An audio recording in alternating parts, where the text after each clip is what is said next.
Eh, Como les decía, vamos a cambiar, sí, vamos a cambiar la visión que nos está dando Sofía de hablar sobre el futuro de IA y sociedad. Ahora vamos a ver qué estamos haciendo actualmente en respecto a legislación y qué es el presente alrededor que va a estar gobernando nuestra interacción con inteligencia artificial.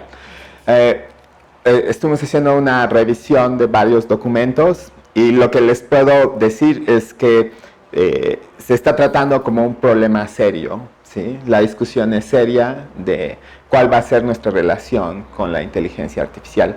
Para mí esto es muy interesante, como alguien que viene de la técnica, es algo que yo no había visto antes, ¿sí? O que si veíamos, lo veíamos mucho después de los hechos. Entonces, por ejemplo, nunca tuvimos una discusión de cómo íbamos a interactuar nosotros humanos con bases de datos, ¿no? Que es algo súper técnico, no había reglamentación, expertos no se estaban juntando para hablar de esto. Con plataformas de redes sociales, ¿no? Que es algo más cercano a nosotros, no hubo esa discusión de cómo nosotros íbamos a interactuar con las redes sociales, qué efectos iba a tener en nuestra sociedad. Ahorita estamos viendo las consecuencias y apenas estamos reaccionando, ¿no? Entonces, esto es un movimiento como antes de que llegue toda la potencia de la inteligencia artificial, se quiere hacer algo, ¿no? A lo mejor aquí hay un como disclaimer de mi parte, a lo mejor tiene que ver con la carga semántica que tiene la palabra inteligencia artificial, que pensamos que están haciendo clones de nosotros y van a tomar el mundo. Y a lo mejor tiene que ver con esa preocupación, ¿no? Que también se le ha atribuido popularmente algo aterrador y queremos como reaccionar a eso. Entonces, ese es más o menos el esquema en el que están ocurriendo discusiones de niveles altísimos como la ONU hasta niveles locales como ciudades o países, ¿no? Y entonces vamos a comenzar. Esta discusión ha sido algo rara de cómo ha sido motivada y en particular una parte de la discusión se ha dado a través de documentos que llaman estrategias nacionales. Esto se puso en moda en el 2017. Cada país empezaba a sacar su estrategia nacional de inteligencia artificial y es un documento que especifica hacia dónde va a ir ese país con respecto a inteligencia artificial, ¿sí? Y generalmente, bueno, este es como los países que han sacado sus estrategias nacionales con respecto a inteligencia artificial. La lista paró ahí en otoño de 2018. Creo que han habido otro par de países que se han sumado, pero fue la imagen que pude conseguir más actualizada, ¿no? Si dan cuenta, está México por ahí. El primero fue Canadá, que empezó esta tendencia. Y hay países en África, en Asia, en Europa, Latinoamérica. Creo que México es el único que ha hecho. No me sorprendería que Uruguay hiciera pronto la suya, Argentina hiciera la suya. Uruguay va a tener una escuela de verano muy grande de inteligencia artificial muy pronto, entonces yo creo que están de allá, porque creo que es en otoño, sí, se mueve, sí, en diciembre, sí. Entonces, generalmente estos documentos son documentos que escriben o gobiernos o agencias de gobiernos o los famosos think tanks, estos grupos de interés que se juntan y tratan de dar una opinión y generalmente repercuten en un documento. Vamos a ver el de México más adelante para que vean cómo lucen estos documentos. Y se dan en varios niveles. Hablan mucho de investigación científica porque es donde está ocurriendo el avance. Por supuesto hablan de los esclavos, el desarrollo de talento, los estudiantes doctorales, todo este mecanismo que va a hacer que se siga estudiando esto. Habilidades, educación, así sin N, no, educación, adopción en el sector privado, público, y muchos de los documentos hablan de ética e inclusión, ¿sí? Es un tema central para los documentos, hablar de ética. Entonces está presente la discusión. Hablan de estándares y regulación, un poquito la gobernanza que nos explicaba la doctora Sofía. Y se acuerdan, mucho del problema que tenemos ahorita con inteligencia artificial es que las técnicas que tenemos se basan en datos, entonces transferimos el problema de la técnica a los datos. Entonces un tema súper importante es de dónde van a salir esos datos y qué propiedades van a tener esos datos. Ahorita vamos a ahondar un poquito más. Entonces, esto es más o menos lo que tratan de establecer estos documentos. El primero en hacer su estrategia nacional y que lanzó esta moda de estar haciendo la estrategia nacional para inteligencia artificial fue Canadá.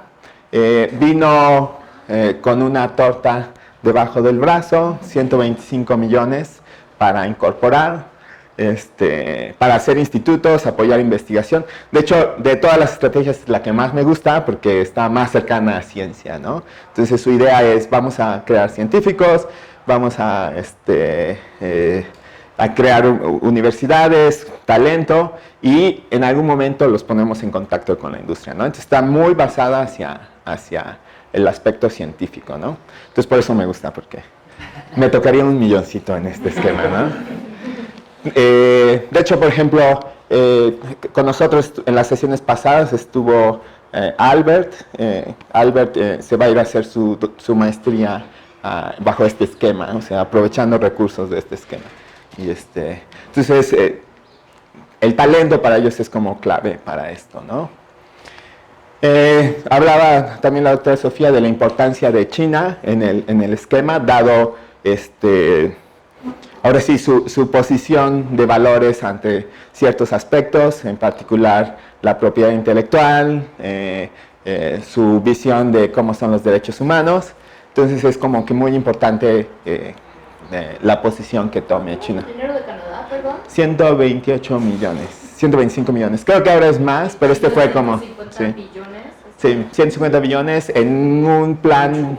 Sí. Gracias por participar. Exacto. Este creo que era un rango de 4 años y China está pensando en 15 años y realmente su meta es 2050. Ellos están haciendo un sinfín de planes, no solo estrategia en AI, pero en un montón de aspectos, manufactura, es increíble todos los planes que tienen. Interconectividad, no sé si saben que van a poner esta nueva vía de comunicaciones a través del continente asiático hasta Europa. O sea, todo en ese esquema, una de las piezas es inteligencia artificial. Entonces, esta cantidad está en ese rango de tiempo. Y, por ejemplo, lo ponía solamente gobierno canadiense. Hay empresas que también van a poner su cachito para hacer el plan.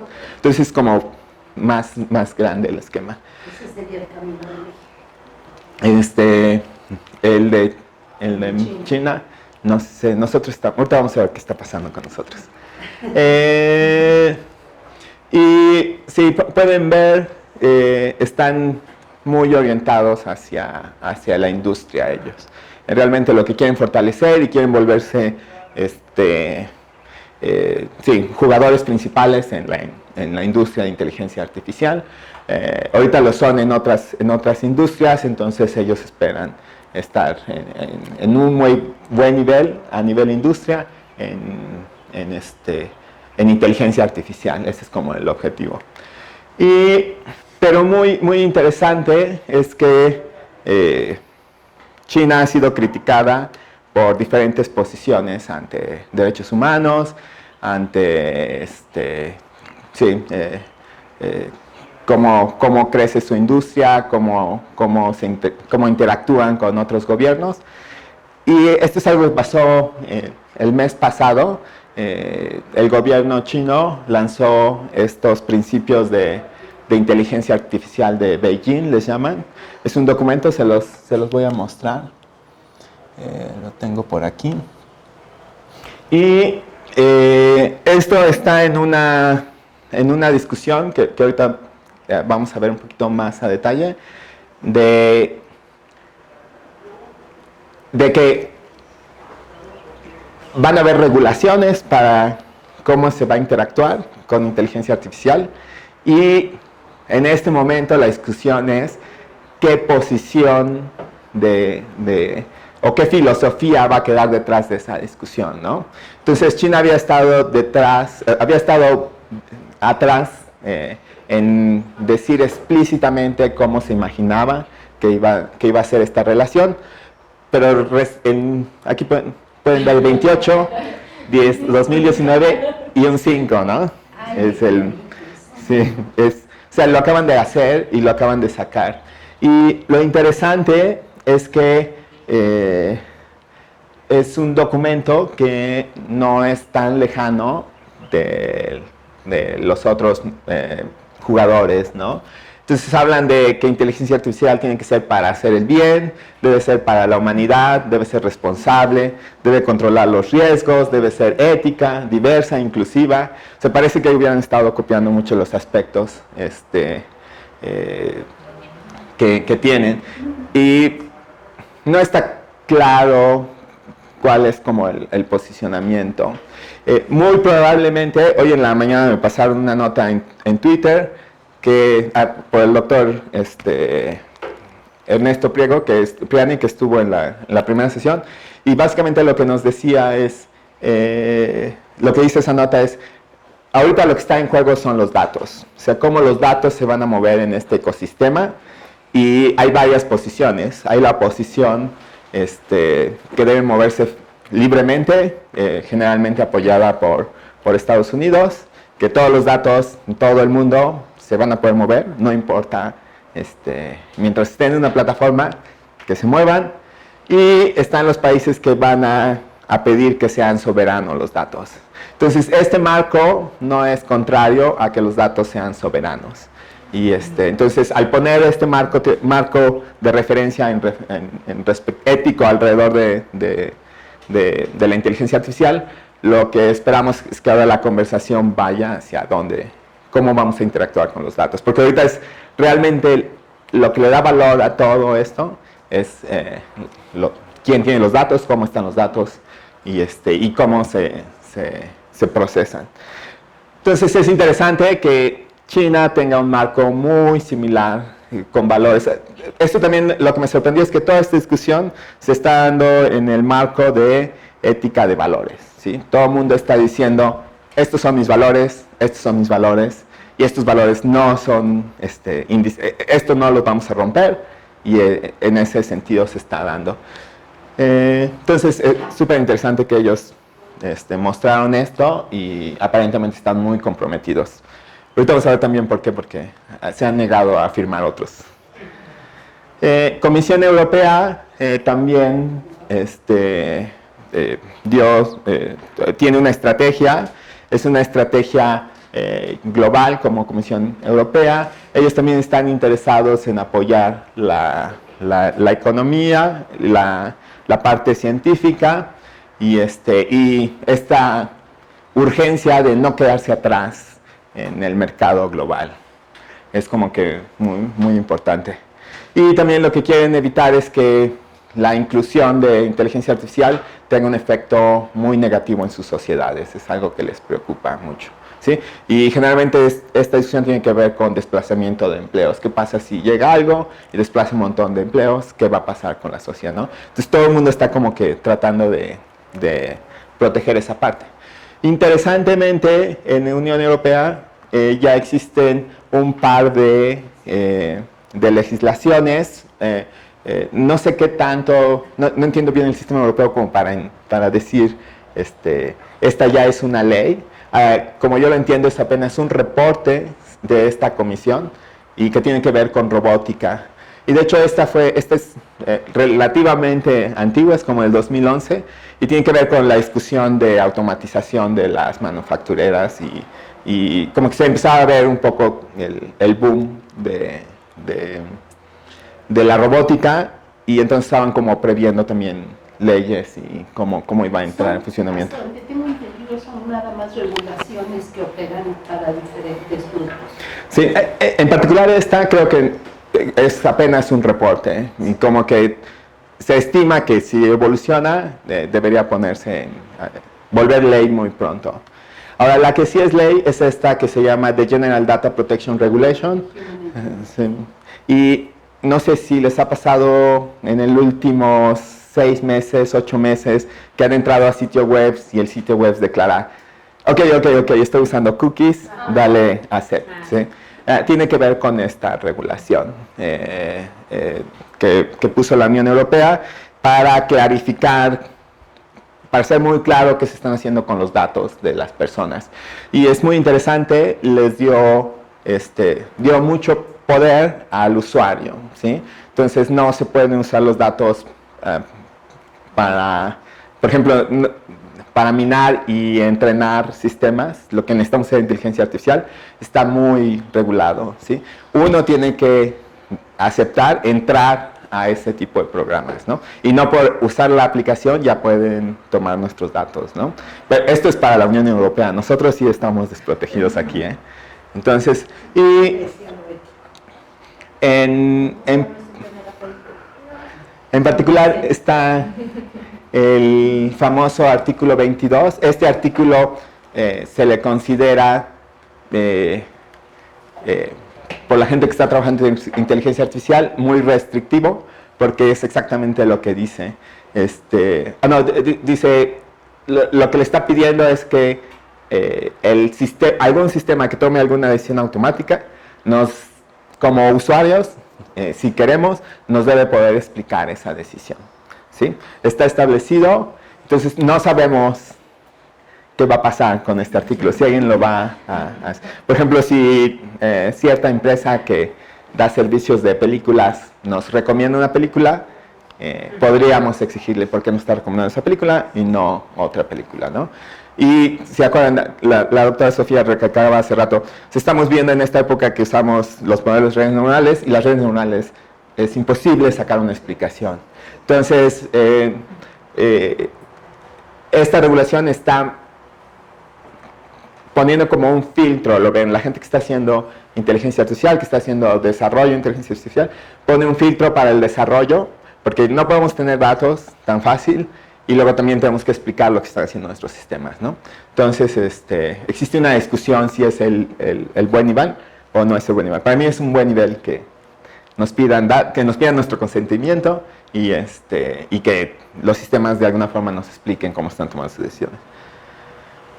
Ahora, el otro jugador muy importante es Estados Unidos. Estados Unidos ha sido raro por el cambio de sistema que estábamos hablando en el receso.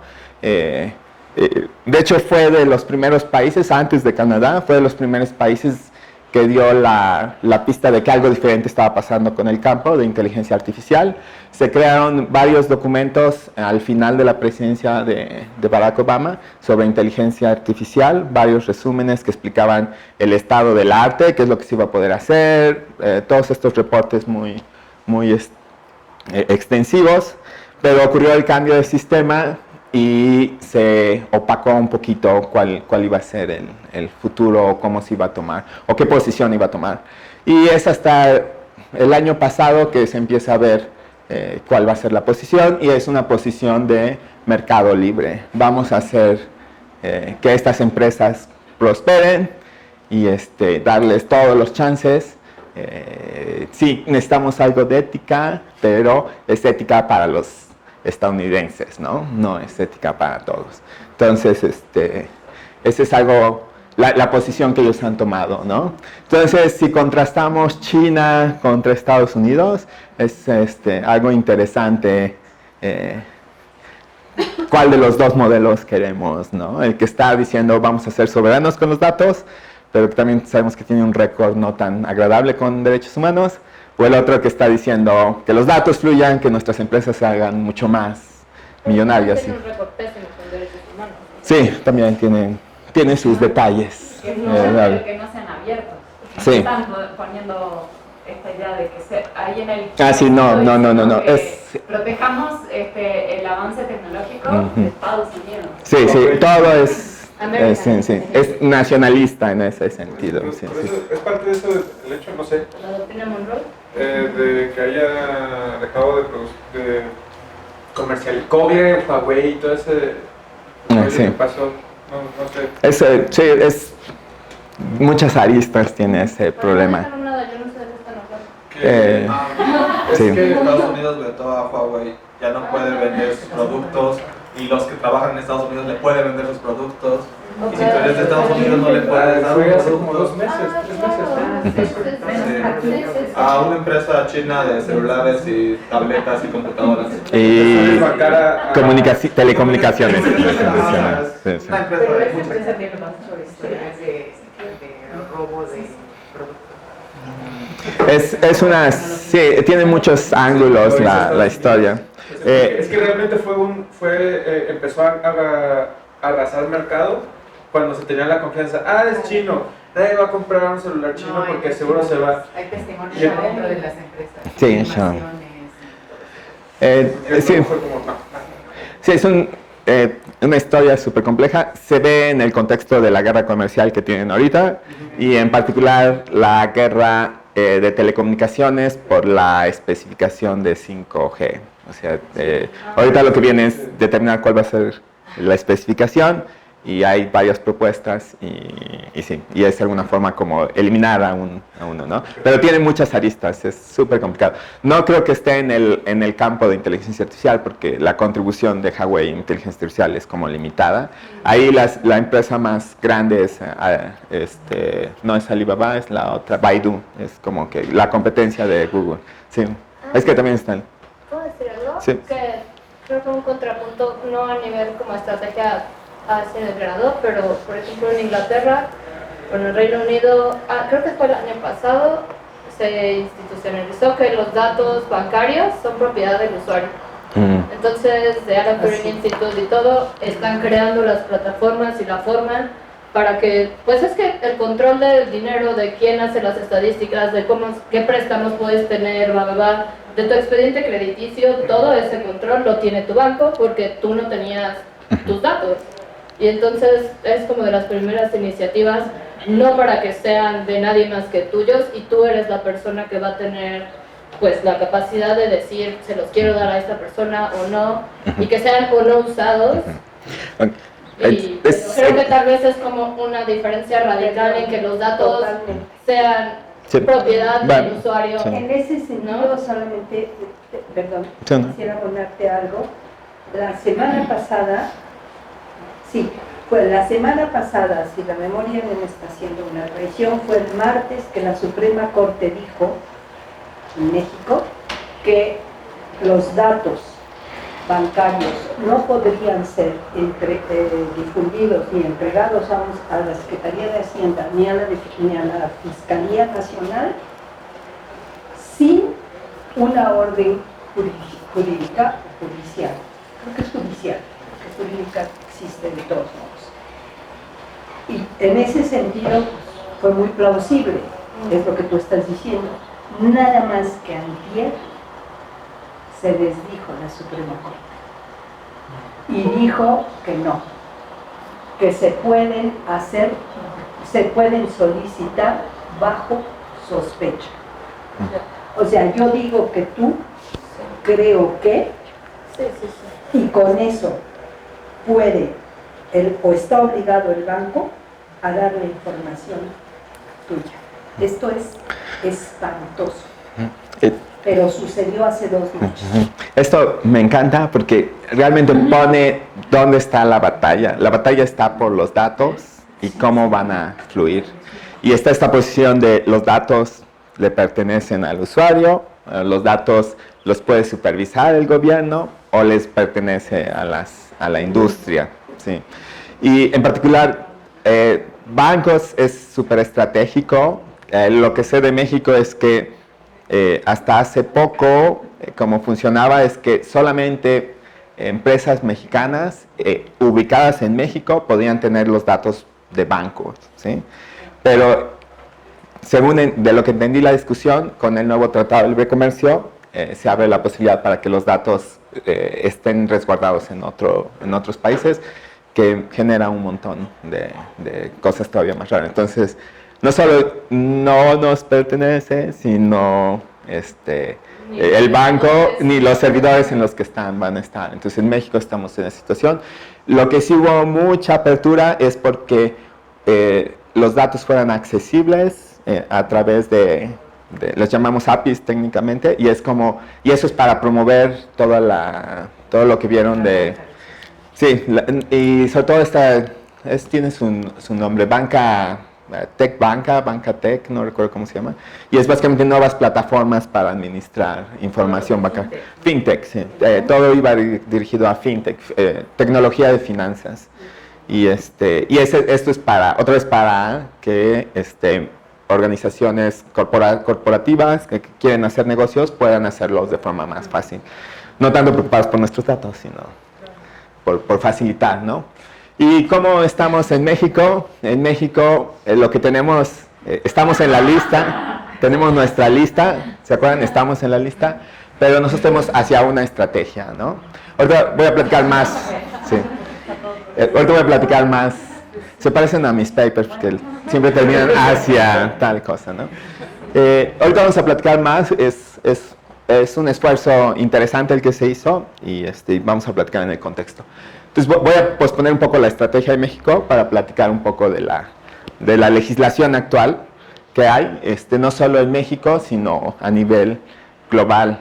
Entonces, ONU tiene varias foros de discusión, varias opiniones, y en particular por ahí 2014 puso este Centro de Inteligencia Artificial y Robótica. En realidad lo puso más preocupado por robótica, estaban interesados en monitorear el progreso de robótica, pero pues explotó inteligencia artificial y también lo están analizando.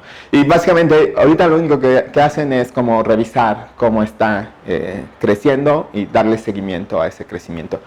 Y lo que sí hicieron fue tener se posicionaron con respecto a cómo Big Data debería ser usado para enriquecer las sociedades, ¿sí? No específicamente organizaciones, sino países, ciudades, y establecieron estos como entre retos y objetivos. Y son muy claros, están muy bien hechos, o sea, apuntan a problemas grandes como el clima, la paz, o sea, todas estas posibilidades, y han estado trabajando para que tengan un efecto en el contexto de Big Data. Big Data también es esta como cosa que tenemos particionada de temas. Big Data tiene que ver con manejo de datos y cómo los proceso y cómo los llevo de un lugar a otro. Entonces, como inteligencia artificial se alimenta de Big Data, esto tiene como un efecto en lo que decidamos. Y pone aspectos éticos alrededor de cómo deben ser usados. Toda la lista tiene que ver con cosas positivas para la humanidad, ¿no? O sea, los datos deben usarse para cosas positivas de la humanidad. Unión Europea, lo que tiene ahorita son lo que llaman ellos 7 esenciales, ¿sí? Essentials, que varios países de la Unión Europea se adicionaron y como han estado pasando los meses y más países se adicionan a esta idea. Y son 7 principios para hacer la inteligencia artificial confiable debe haber un humano que revise la inteligencia artificial, debe ser robusta y segura, debe ser... Aquí regresamos al tema que hemos estado tratando, debe haber cosas de privacidad y de data governance, esto de cómo manipulamos los datos, transparencia, los sistemas deben ser transparentes, debe haber diversidad, no discriminación y fairness, justicia, esta que nos cuesta traducir en español, y un bien natural para el ambiente y la sociedad.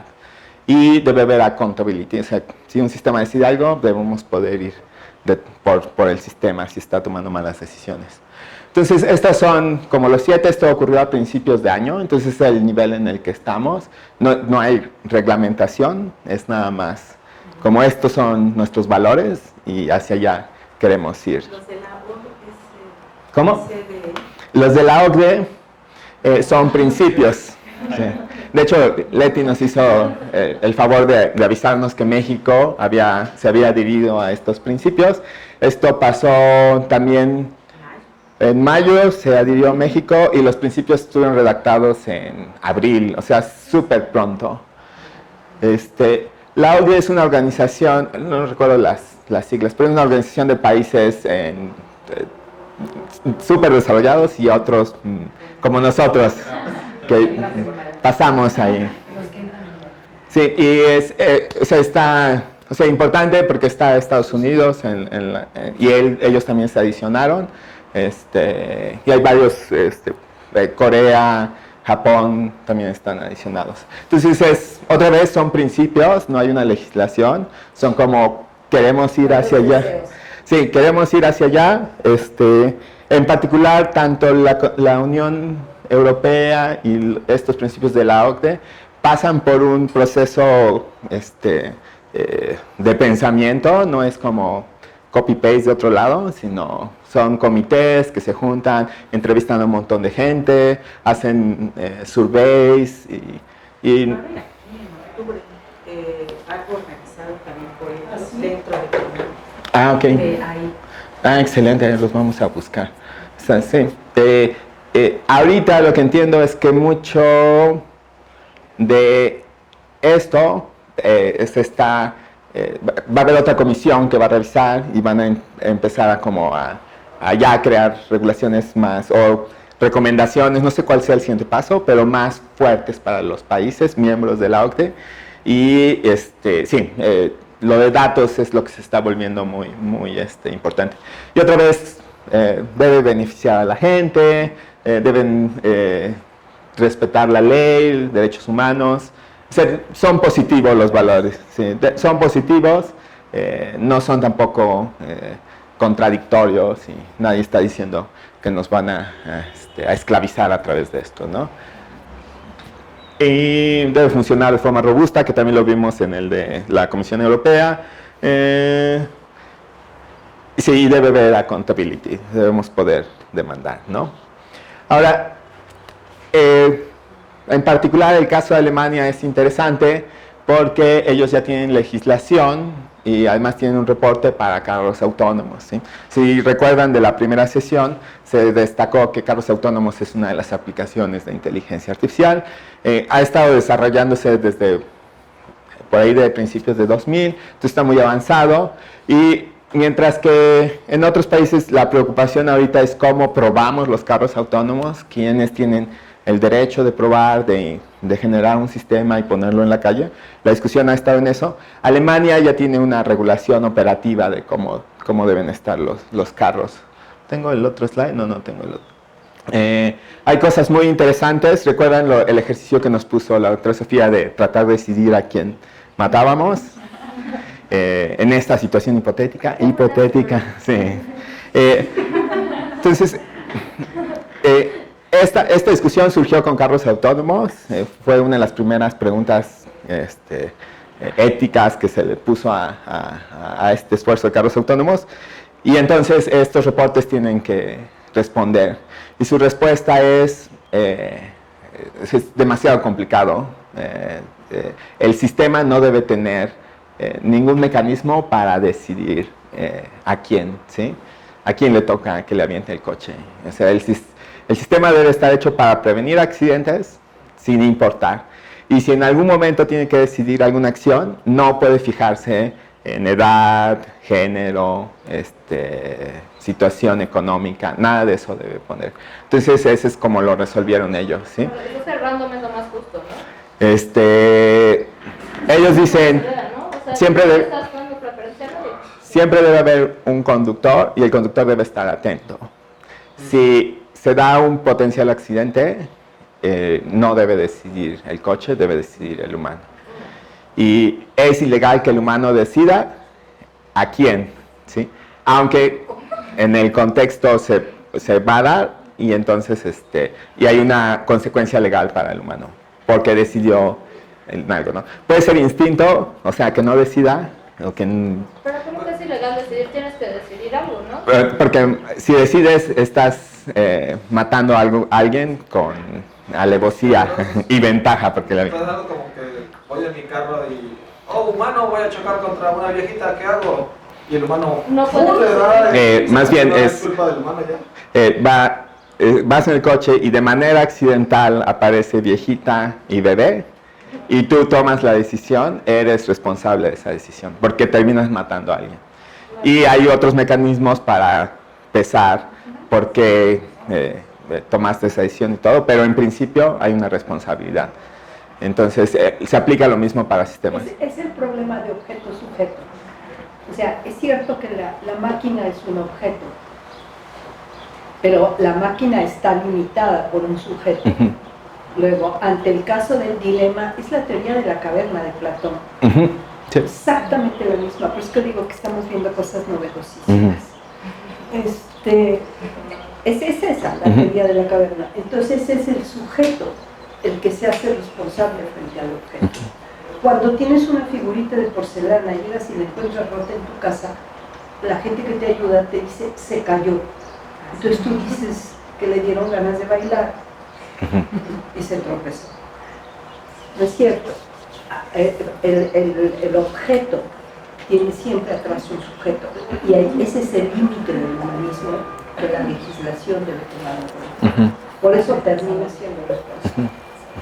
Responsable porque no te diste cuenta, porque no reaccionaste. También el pecado de omisión. Entonces, como yo lo veo es que están diciendo inteligencia artificial se va a quedar antes del accidente. O sea, hasta ahí es su acción y ahí tienen que entrar el humano. Y la responsabilidad va a ser del humano. Puede ser que haya un fallo en el sistema y por algo esté ocurriendo accidentes. Eso sí se puede transferir a quien hizo el coche o hizo el sistema. Pero no tienes que legislar.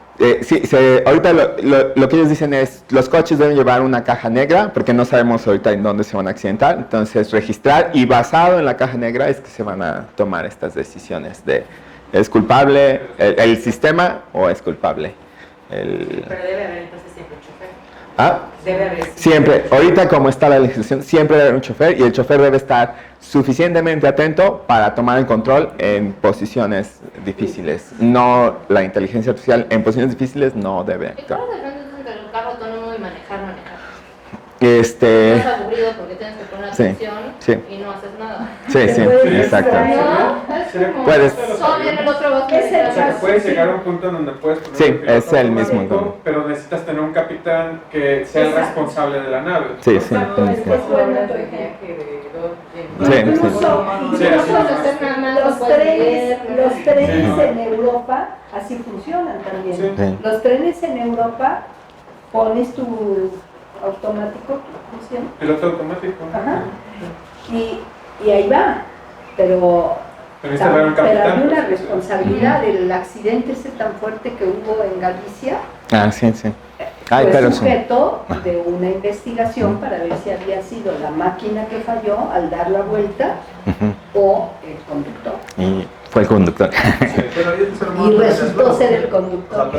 Bueno, tengo que estar atento y dices, bueno, voy bien, y me va manejando.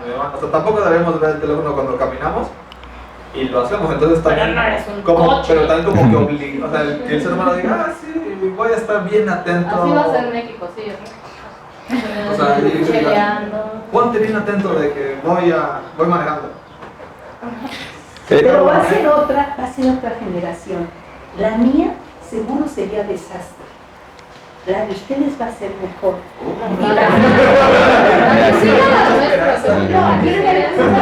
Ahí tomamos el control. Hay más conciencia tecnológica.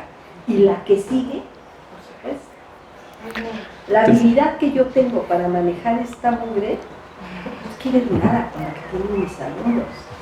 Ahora es muy bonito que, por ejemplo, cuando estás conduciendo con Google Maps, te pueda estar avisando, hay un objeto tirado a 300 metros, ¿no? Sí. Y más si vas en periférico, ¿no? O sea, dices, órale, ¿no? O sea, que si eso ya, tú como piloto estás atento ya más a lo que te dice la máquina que al camino, o sea, confías más en lo que te dice acá que en el camino, ¿no? Porque eso te va a dar más seguridad. Claro. Entonces, con más razón, tener un piloto automático o un copiloto automático que te esté diciendo, pues déjame tomar las riendas, yo confío en ti porque tú tienes más información de qué hay alrededor, cosas que mis sentidos no pueden percibir. También algo que pude notar de esta discusión es que se da en el contexto de, ok, ¿qué pueden hacer los coches automáticos? Ahorita no pueden decidir, pueden matar a este otro, ¿no? Lo que sí pueden decir es mantener el coche en las líneas. Y hay un mapa muy interesante que muestra el camino hacia la no sé cómo decirlo, pero que vaya solito, es self-driving, o sea, totalmente solito y no estamos nada cerca, o sea, estamos como en las 3 primeras barritas y la autonomía, sí. Vamos en las 3 barritas y faltan 7 y, o sea, ya es exponencial. De que faltan 7. Sí, exacto. Y ellos fueron muy conscientes en eso y dicen, el humano tiene que estar poniendo atención, no, ahorita no es autónomo. ¿Sabes si todos los autos autónomos en teoría van a estar conectados? ¿O tiene sus propios sensores y como que es una discusión, todo el mundo quiere que... De hecho, el reporte ético es con Connected Driving también. Incluye... el problema ya es que lo saquen, ¿no? Sí, hay muchos problemas que sí, ¿no? del ancho de banda. Todos esos autos. Sí, van a romper los frenos, ¿no? ¿Me entiendes? Pero sí ya es un problema más serio de agencia que antes la gente no tenía. No porque le quiera dar ideas a nadie. Ahorita todos son la mayoría son contenidos, muy pocos son conectados en tiempo real. Sí son conectados en como Google Maps, o sea, nos podemos saber dónde está otro, pero no con milisegundos, ¿sí? Okay. Entonces, sí, estamos todavía lejos. Y es como interesante de la discusión que ellos tuvieron, que dicen, no, pues ahorita el humano tiene que poner atención y el responsable va a seguir siendo el humano, ¿no?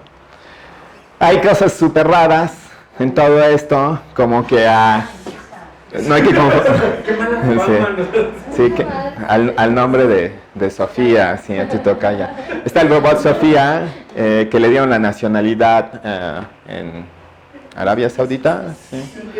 Sí, y está este otro chatbot, y se me olvida el nombre del chatbot. Aquí está, Ibuyu. No, ese es él. Le dieron una residencia permanente en Japón. Y son cosas raras que pasan. Como yo lo entiendo, tiene que ver más con el hype y como publicitario y todo. Y aunque sí son actos legales, ¿no? Sí fue un acto legal, el darle la nacionalidad, el darle la residencia permanente. Y pues ahí tiene más consecuencias para el sistema jurídico que para la técnica, para la inteligencia. ¿Tiene derecho? Sí, tiene derechos, sí, pero no pasó hacen un análisis de si pasó cualquiera de las formas de nacionalizarse y no pasó ninguna, ¿no? Fue una excepción. Entonces está esto no quiere decir que ya son... ¿Es un cuestionario? ¿Por qué en México es un cuestionario? Es un cuestionario, sí. Bueno, sí. ¿Cómo pasó? Sí, son excepciones... No quieren decir que las inteligencias artificiales estén listas para asumir derechos y todo eso, nada más es algo de hype y publicidad. Y ahora sí, podemos llegar al caso México. Entonces, en México se ha dado estos como pasos ahorita para tratar de posicionarse ante inteligencia artificial, mucho desde el punto de vista como que participamos en el campo científico y otro que participamos en la actividad económica, ¿sí? Es como por donde hemos ido. Entonces hubo el documento que les mostré, ahora sí se los puedo mostrar como luce.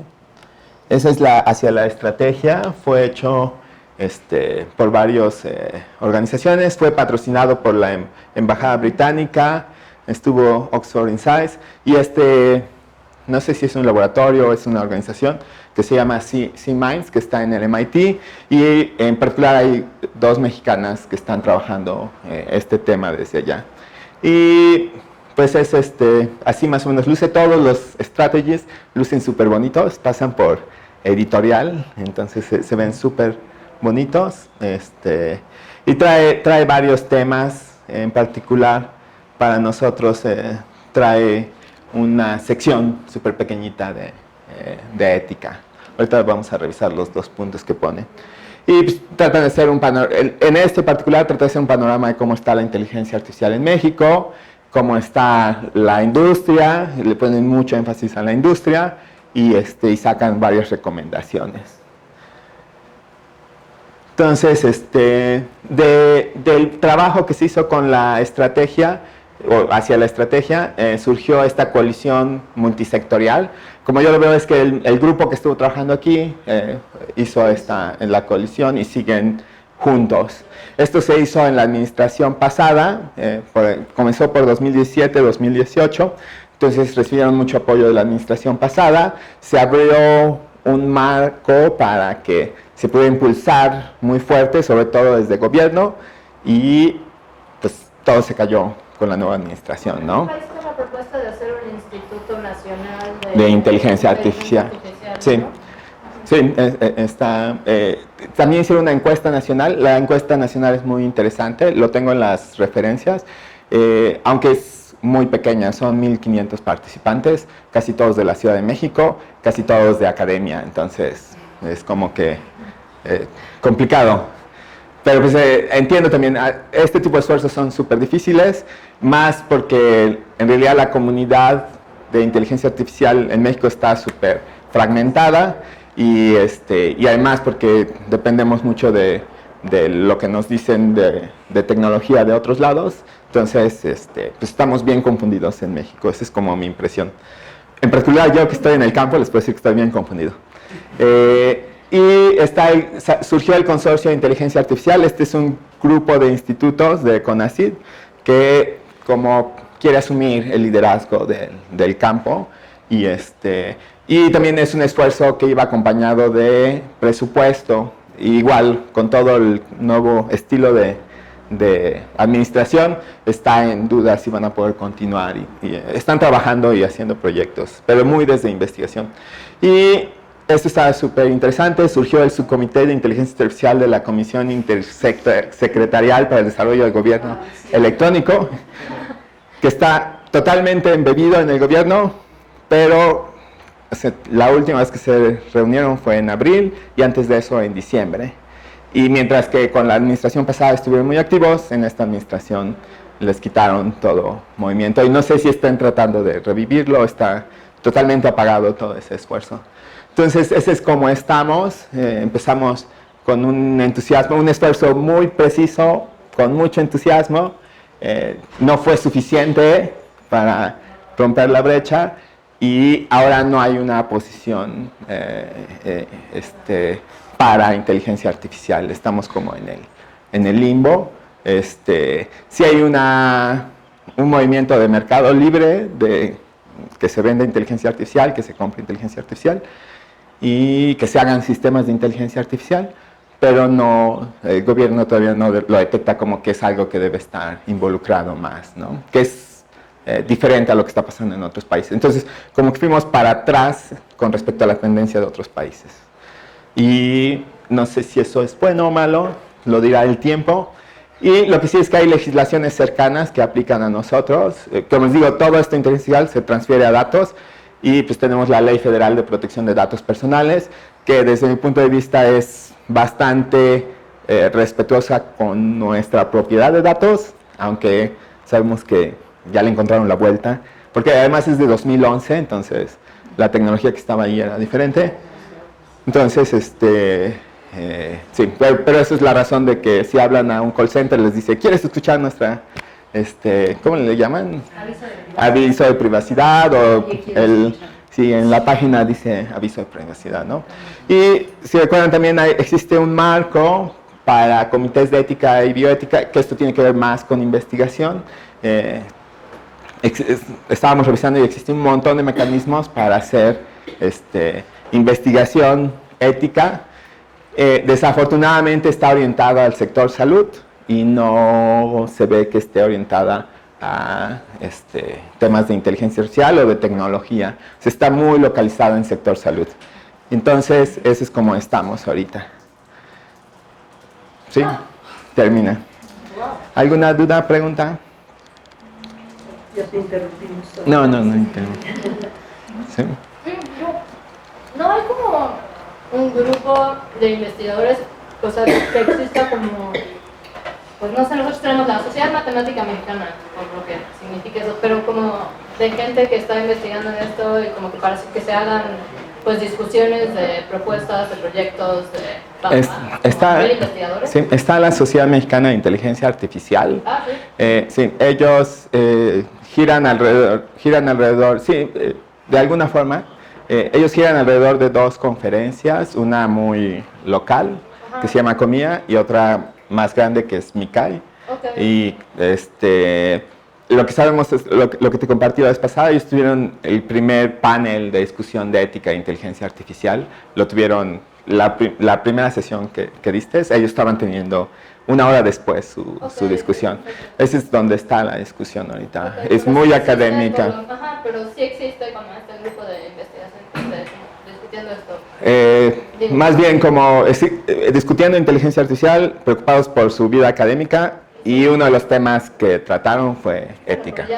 Porque yo había checado años pasados, justo me había metido a eso que mencionas, y porque revisé todos los años anteriores, menos ese que acaba de pasar, y no había ninguna esta es la, ningún panel, ninguna sesión, nada esta es la primera. Que tuviera que ver con implicaciones sociales o éticas en México. Es la primera que tenemos. Bueno, al menos ya sí. por ahí. Sí. Ya estuvo ahí. Sí, en definitiva, está en el radar ahora.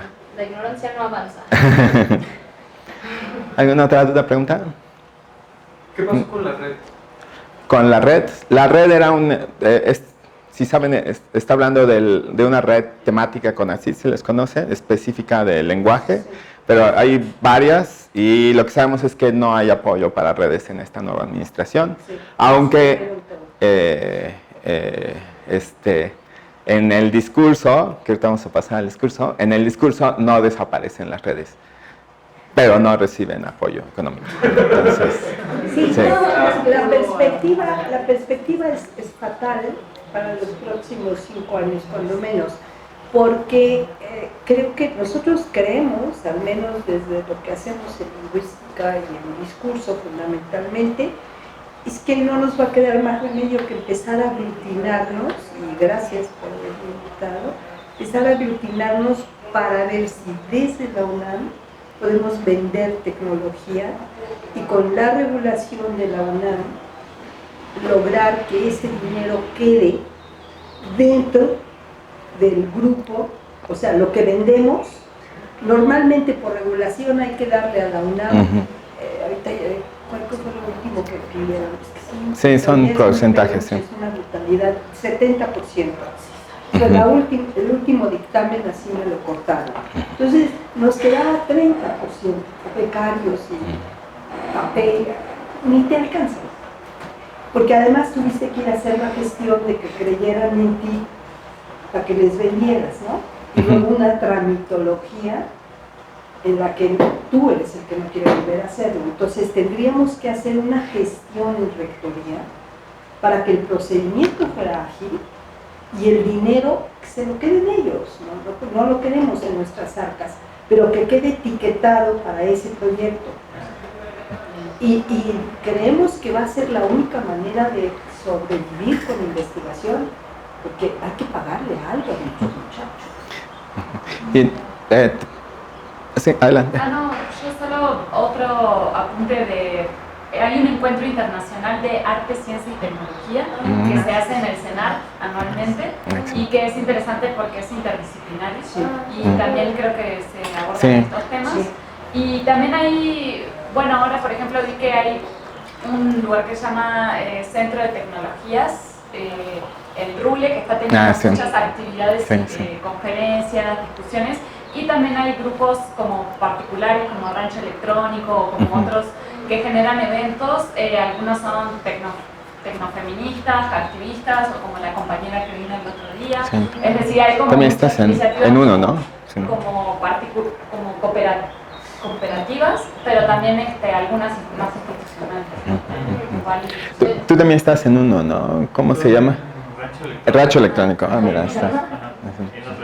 Excelente. Sí, también en la UNAM está Arte más Ciencia, y o sea, tratan como estos tópicos, sobre todo hacia la ética desde la filosofía y cosas así. Está chido. Bueno, por mi parte sería todo. No sé si quieren tomar 5 minutitos para regresar a la plática de la doctora Margarita, que como ya vieron, va a estar muy buena. Desde el principio ya nos dio preview. Estuvo mejor apenas con las de ustedes. No.